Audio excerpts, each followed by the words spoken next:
ang mga magtutulungan sa misyon na ito. Ang inyong pong lingkod at kaagapay, Jelly de Belen po. Ako ang makakasama niyo mula sa studio para simulan ang pagtalakay at paghimay sa mga kwentong ating makakalap. Sherilyn Reyes Tan. Pero sa gitna ng magagandang tanawin na ito, meron tayong mga kababayan na nagsastruggle para maitawid ang kanilang pang-araw-araw na buhay. Patricia Tumulak. Nakakalungkot dahil nakakaranas pa rin ng problema sa kabuhayan ang ilan nating mga kababayan dito. Sila naman ang iikot sa bawat probinsya ng Luzon, Visayas at Mindanao upang kamustahin at damayan ang ating kapwa Filipino. Sasamahan din tayo ng mga eksperto na magbabahagi ng kanilang kaalaman sa bawat issue. At si Manoy Wilbert T. Lee, siya ang mangunguna sa ating panel of experts sa desisyon upang resolbahin at aksyonan ang mga problema at pagsubok ng ating mga kababayan. Nakaka-overwhelm. Ito yung gusto natin. No? Tulungan natin sila. Nakakagawa tayo ng difference sa buhay ng mga tao. Good morning mga kapuso! Kayo ay nakatutok sa programang patuloy na bumubuhay at binubuhay ang bayanihan. Ginagawa namin yan sa pag-iikot sa iba't ibang rehiyon ng bansa upang damayan ang ating mga kababayan sa kanilang mga pagsubok na pinagdaraanan. At sa pangunguna yan ng ninong ng lahat na si Manoy Wilbert at ang ating panel of experts, Sir Jed Eva and Attorney Patricia Galang de Jesus. Magandang umaga sa inyo. Good morning. Good morning. Ang mga rehiyon ng Western Visayas, Cordillera Administrative Region at Cagayan Valley ang inikot ni kasamang Shay. Unahin natin ang kalagayan ng mga magsasaka sa isang communal garden sa Guimaras. Ano ang kalbaryo na pinagdadaanan nila doon? Malalaman natin yan ngayon na. Yun na lang po ang iniisip ko na kailangan ko po talagang lumakas para po sa pamilya ko. Kailangan ko po talagang magtrabaho, dublihin yung katawan ko na magtrabaho para po sa pamilya ko. Itutuloy natin ang kanilang kwento sa pagbabalik ng Si Manoy ang ninong ko.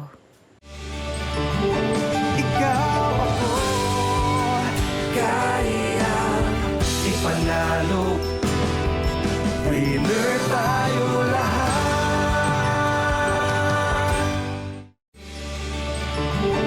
Ikaw ako, kaya ipanalo. Winner tayo lahat. Good morning mula sa Island Province sa Western Visayas, Guimaras. Samahan niyo po kami at kumustahin natin ang mga vegetable growers dito.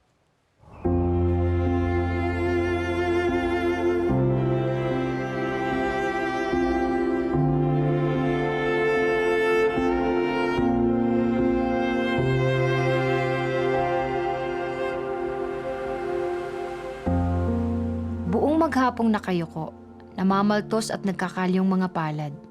Sunog sa init ng araw. Ilan lang yan sa mga sakripisyo ng ating mga vegetable growers dito sa bayan ng San Lorenzo, Guimaras. Masiguro lang na hindi tayo magugutom. Pero sa kasamaang palad, kung sino pa ang mga nagpapawis magtanim, sila pa ang kumakalam ang mga sigmura dahil halos wala nang makain. Sa lahat na nagugutom na magugulay rito sa San Lorenzo, Guimaras, higit na nakakadurog ng puso ang kalbaryo ni Eva Ginsatao na nawala ng katuwang sa pagtatanim mula nang maparalisa ang asawa dahil sa stroke. Dumagdag pa sa pasan-pasan niyang krus ang 8 buwan na apo na may cancer sa bato. Hanggang kailan ka makikipaglaban, Eva? Ay, Diyos ko po. Minsan, nawala na po ako ng pag-asa kasi hindi ko na po kaya. Hindi may tatanggi ang sakit na nararamdaman ni Eva. Subalit patuloy ang laban niya, hindi lamang sa kabuhayan, kundi para sa kapwa niya magsasaka. Kakaunti lang po ang taniman namin. Tapos minsan po, nasisira po kasi sa tag-init ngayon. Tapos yung mga binibenta po namin, napakamura.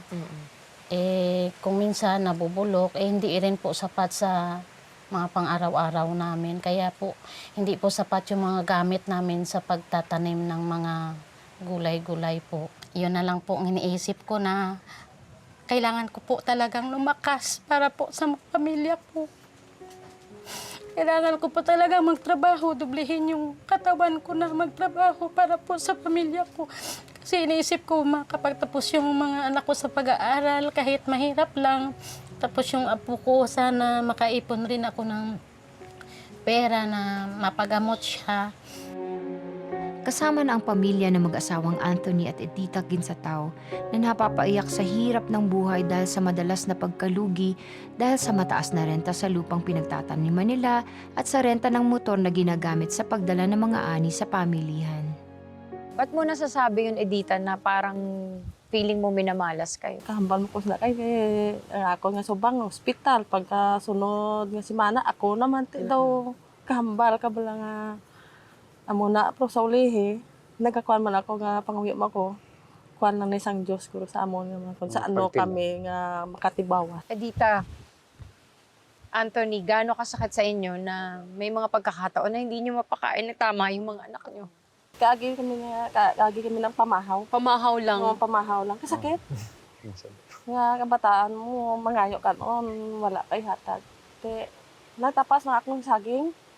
Kaging paluto ko sa akong nga subang ang panganay. Kamu ta kakakain. Yung sudan, yung kanan la sa isaw-saw la sa asin. Bakit nga ba tila suko na ang mga magsasaka ng Gimaras? Abangan yan sa pagbabalik ng Si Manoy ang Ninong Ko. Kaya nga minsan, sa gabi, naiiyak na lang ako kasi yung mga anak ko, napapabayaan ko na dahil lang sa Slow Vegas. Minsan, naisipan ko na bumitaw na lang. Ikaw ako kaya ipanalo. Winner tayo lahat.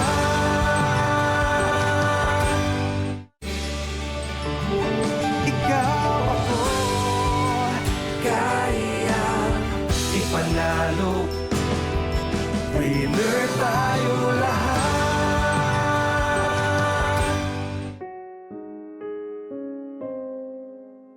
Ituloy na natin ang kwento ng sakripisyo at determinasyon ng mga miyembro ng Slovega Communal Garden dito sa Western Visayas.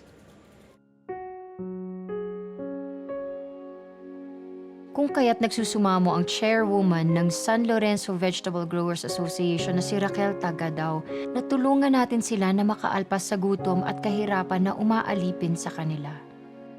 Katulad po ng ganito po, kapag tag-init po, nahihirapan kami na magtanim kasi katulad namin malapit kami sa ilog. Pero yung iba is na wala silang ma-supply sa tubig, or wala din mga pangkapital po. Naghahanap po kami ng pwedeng mautangan. Na minsan nga na 10% po yung interest po ng inutangan namin. Dahil patuloy na nababaon sila sa mga utang, halos sumuko na sila sa mga sandamakmak na mga problemang kinakaharap nila. Lalo na si Raquel na napapabayaan na rin ang kanyang pamilya dahil sa pagtulong niya sa mga kapwa niya maggugulay. Yun po yung pinakasad kasi is dumating po sa punto na yung anak kong lalaki is napapaaway na sa paaralan. Kaya nga minsan sa gabi naiiyak na lang ako kasi yung mga anak ko, napapabayaan ko na dahil lang sa Slow Vegas. Minsan, naisipan ko na bumitaw na lang. Pabayaan na lang yung Slow Vegas. Ang pamilya ko na lang po yung uunahin ko. Kasi, kumbaga, ang daming trabahong gagawin. Ang masaklap na kwento ni Raquel, Anthony at Edita at Eva ay kumakatawan sa napakarami pang nagdurusang magugulay na nasasadlak ngayon sa kagutuman. Luhaan silang kumakatok ngayon sa ating mga puso na tugunan ang mga hinaing nila. Ang gusto rin naming tulong ay mayroon kaming mga pang-patubi na gamit o seedlings kay minsan sa LGU kami na binibigyan kami nila pero minsan kunti lang.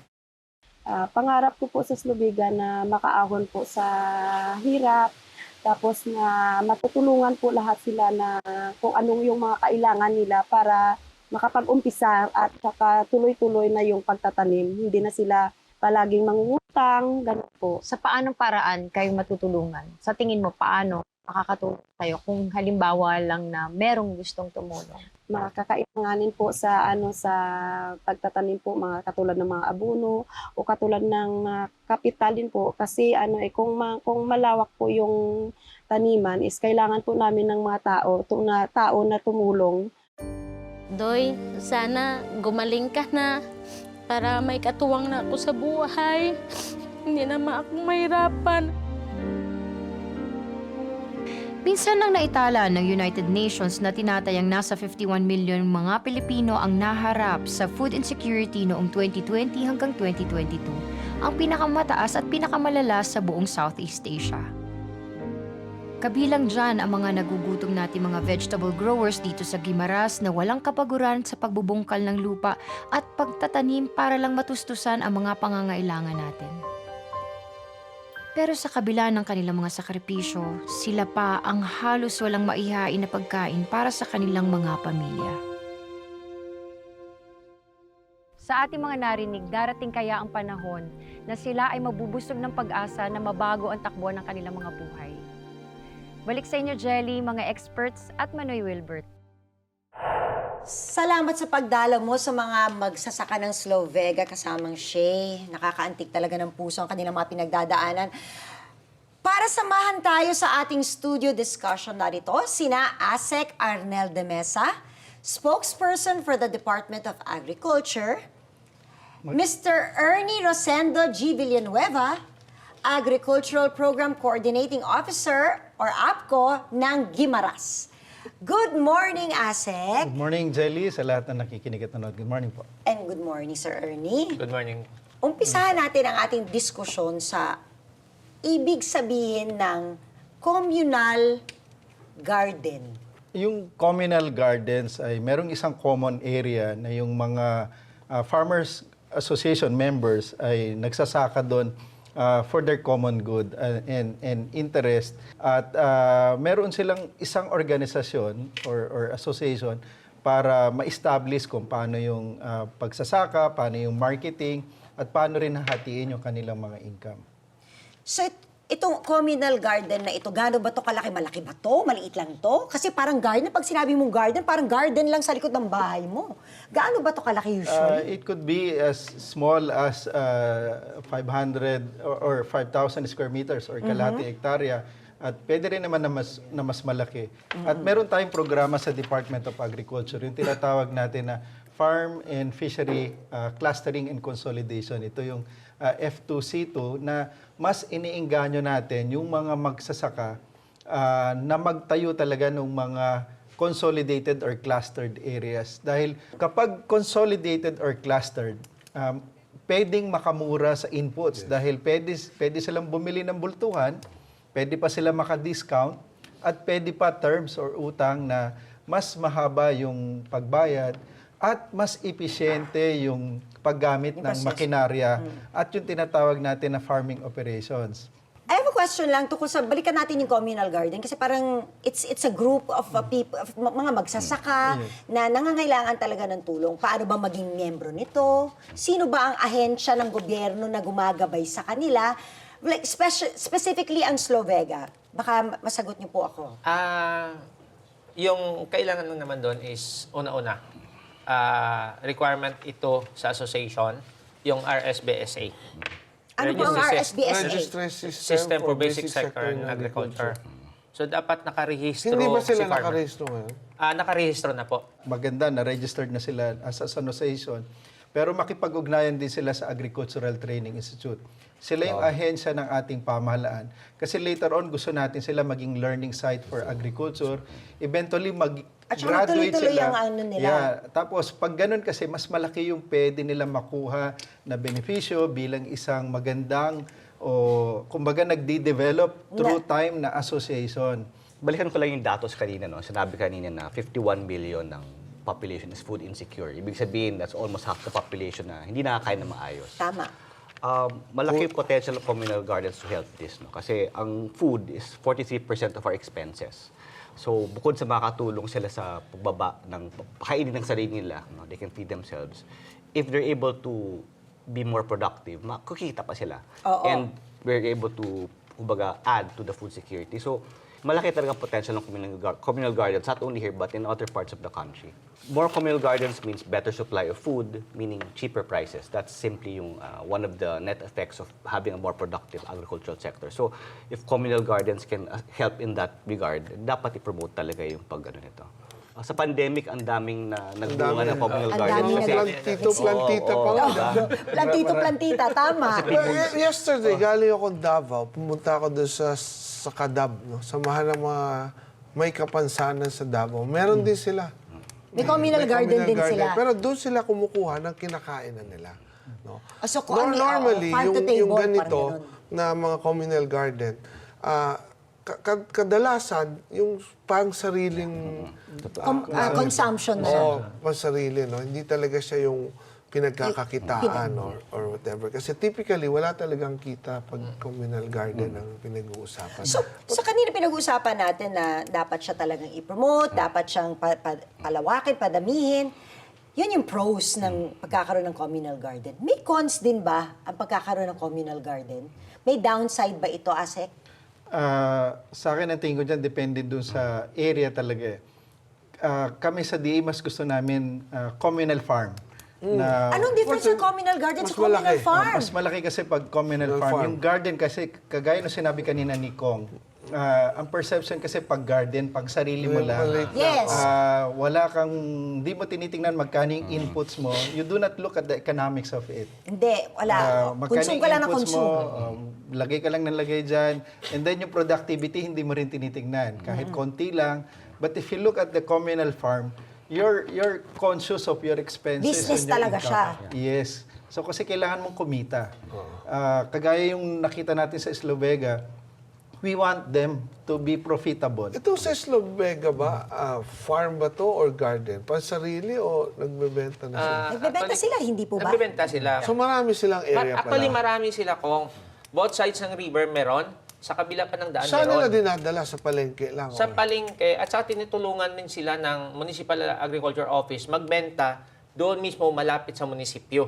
Pwede rin sila magkadiwa, no? Yung kadiwa Actually, natin. meron sila doon, Kong, at saka malapit rin sila sa pinaka-center na merkado ng Guimaras. Kung Pero- ganito na lang. Sige. Sige, Ako. Asek.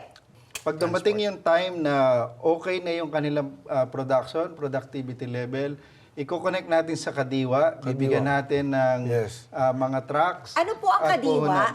Ito yung Kadiwa, yung ating programa na kung saan ay directly na yung mga farmers mismo ang magbebenta ng kanilang produkto. Wala nang Wala nang middleman. Ako Doon sila nagsa-champ- sumasabit sa middleman eh. Ako nag-champion yan, Jelly, sa sa Gusto ko House. yan, gusto ko yan. May final time bill dyan, institutionalizing Kadiwa all over the So wala nang middleman. Mga nagbebenta yun, direct na talaga, no? Indirect. So, sa lahat it will ng eradicate kita- that. Yes. Lahat ng kita nasa kanila. So tutulungan natin sila sa working capital at saka yung parang logistics requirement nila. Maraming salamat sa ating mga mahahalagang impormasyon at payo na nakuha sa ating experts. At nakuha natin lahat yan. Noted, noted, noted. Ikaw ako, kaya ipanalo. Winner tayo lahat. Matapos nating talakayin ang mga narinig nating kwento mula sa dalawang probinsya, mga solusyon naman ang pag-uusapan natin ngayon. Unahin natin ang challenges na kinakaharap ng mga communal gardeners ng Guimaras. Sir Jed, ikaw una. Jelly, napaka-fortunate natin na may dalawang guest experts sa atin kanina kasi may isang taga-national, no? Si Asek from the DA, tapos isang on-the-ground na nakita yung challenges na faced by the farmers, yung kakulangan ng gamit, Yes. ng seeds, ng tubig. Kasi this will help guide us with regard to yung solutions na kailangan natin para tulungan sila ng husto. And of course, Manoy Wilbert, ano ang matutulong natin? Paano natin matutulungan ang ating Slovega Farmers Association? Well, Jelly, no, dito sa kanilang pangangailangan, lagi naman tayo may short term, no, para yung masolusyonan agad. Agad-agad. No? Agad-agad. And sa ating short-term solution, no, para mapagaan agad natin, mabigyan agad natin sila ng tulong, mapagaan agad natin ng kanilang pasanin, bibigyan natin sila ng kailangan nilang water pump, knapsack sprayer, rake, shovel, plastic drums, sprinkler, Pico, and of course, yung kanila pong delivery vehicle para po meron yung kanilang Mga ani, mga produkto. meron po silang pagkakargahan para madala sa merkado kung saan nila Dadalhin. dadalhin. No? So, yun po, no? Yung chariot delivery vehicle. Yan. Bibigay din natin. For the long term, Sa long term, tutulungan natin sila na makipag-ugnayan sa DA, sa regional office ng DA at dito sa central office ng DA para po sila ay magkaroon po sila ng solar irrigation project, no? Solar farm, no? Ito po ay under sa program ng DA na High Value Crops Development Program, no? And of course, ang pinaka-importante, in the long run, gusto natin silang tulungan mag-mechanize, no? Para sila, kailangan nilang i-consolidate para lumaki, i-mechanize para bumaba yung kanilang production cost. Para naman, At kumita dumami sila. ang kanilang ani. Dumami, kikita sila, no? And then, the most important, kanina nakita ko yung umutang sila ng 10% per month. yes. No? So, ito, tutulungan natin sila. Ma-access nila yung credit programs po na binibigay ng ating pamahalaan. Of course, under DA, ito po yung tinatawag na Agricultural Credit Policy Council, yung sa ACPC ng DA. Isang programa ito na nagpapautang. Pag ito po naayos na lahat, dumating yung panahon na mataas na yung produksyon nila, ito yung pinaka-importante. We will link them up with different yung mga pagdadalhan kung saan nila ibebenta yung kanila pong mga inani, no? We will assist them lalo na doon sa mga kadiwa ng DA, no? Yan ang ating mga long-term solution dyan. Okay, siguradong excited na ang mga magsasaka ng Slovega Communal Farm sa Guimaras. Ano naman kaya ang magiging reaksyon nila sa mga tulong na ating ipinadala? Let's watch this.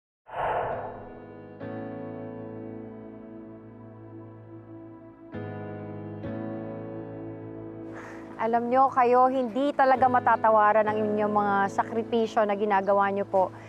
Naantig ang aking puso, hindi lamang ako, pati lahat kami dito sa Manoy.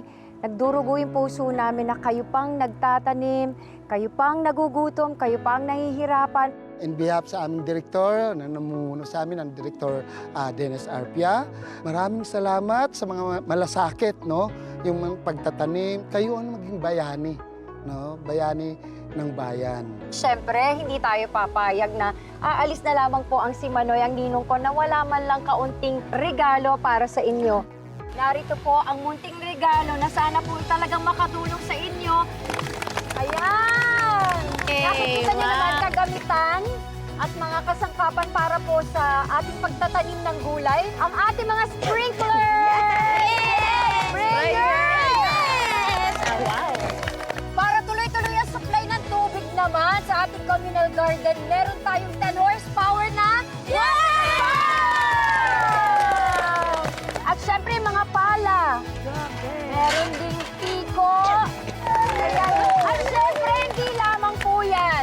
Paano naman tayo magtatanim kung wala naman tayong sandamakmak na buto, di ba? Yes. Kaya nandyan po ang sandamakmak talaga na seedlings na may ani tayo. Paano naman natin dadalhin sa atin, babagsakan ang ating mga inani o ibebenta? Meron tayong brand new na chariot!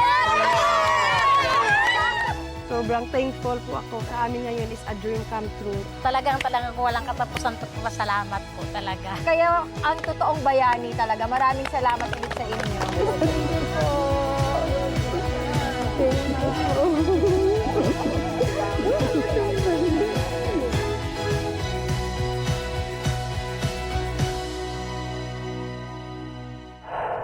Congratulations, Raquel, at sa lahat ng members ng Slovega. Naku, nakakatuwa naman.